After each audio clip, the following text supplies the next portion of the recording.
The next trap also originates from the Native Americans.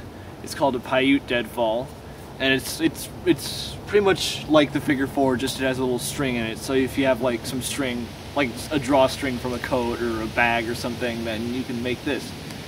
And it like the figure four, it has this stick. It goes in the ground.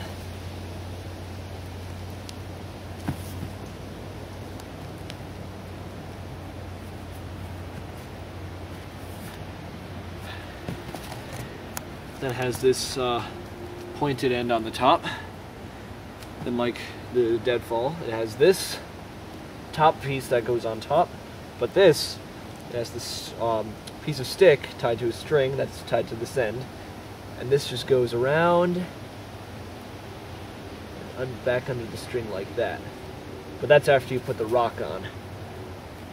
This should be easier to make, to set at least, than the figure four.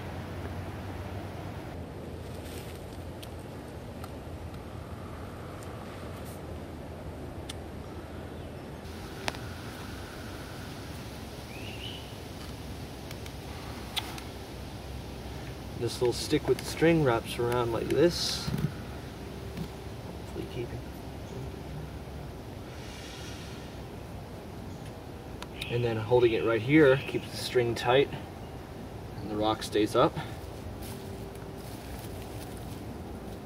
And you take a little stick. You gotta kind of adjust it as you go along. So it's about this. And it's still long.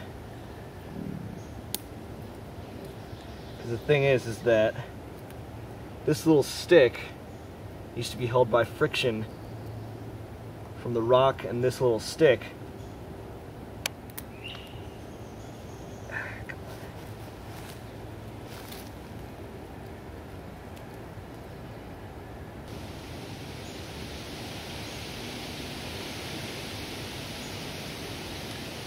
Okay, now come over here.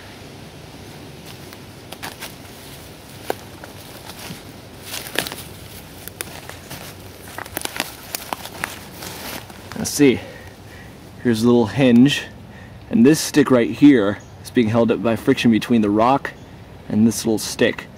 And the only thing that's keeping this little stick from whipping around and making this whole thing fall over is this stick, because it would whip around this way, but the stick is keeping it there.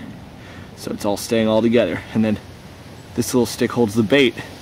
So whenever a little critter is gnawing on that little stick for the bait, it'll fall down because it's so sensitive, and then everything will just topple on. And there's a Paiute Deadfall. And here's another little critter walking around. He's kind of hungry. Oh, and he sees this suspicious looking thing with some food on it, and he's gonna clear. Oh!